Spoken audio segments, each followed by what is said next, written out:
talking stress and anxiety. As you've probably noticed if you've seen a couple of my posts, I'm going to pull a couple of themes together here. Everybody's doing the best they can. That's Robert Dilts. Maya Angelou, when you know better, do better. Your brain below the age of about 8 is pretty much on download mode, which is why we're able to learn so many amazing things, languages, more than one language, social nuance, facial expressions, walking, just social order, all sorts of stuff like that. Cramming all of this information in, we are basically in a learning trance. Our brain waves are in theta. Your subconscious is learning all of these patterns, and in there goes how we respond to stress and anxiety. We do it through observation, or we do it through personal experience. We do it through repetition, the dripping tap, or we do it from one significant emotional event. Then we base all present and load it up for future events based on what we learned. I don't know if you know many under the age of 8, they're awesome little people, but they don't always have a full grasp of what's going on.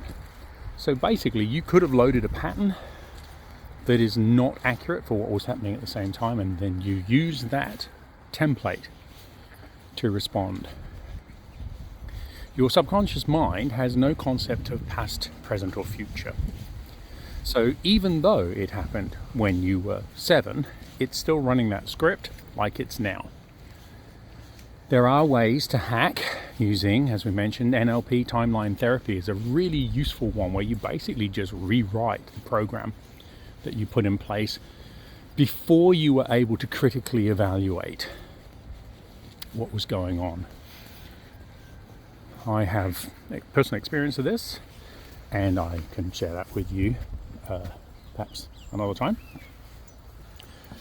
But to me, the important thing for people who are going through stress and anxiety, especially if you've been doing the little hacks and the tips and notice some change, is it's an iterative process. You've got to stay in awareness, you've got to stay present, because stress and anxiety often happens when we get our heads into the future. In the present is where we do stuff and we mull over it and the potential that could happen in the future. So awareness, stay present, and notice that it doesn't always have to be that way. You don't always have to respond that way. Your subconscious mind is running these scripts without bothering to bring it to conscious attention, which is why you can find yourself back in that situation. Oh, it's happening again. Oh, I'm responding that way. Why am I so miserable? There is a way out of it, but it takes focus and it takes dedication and repetition.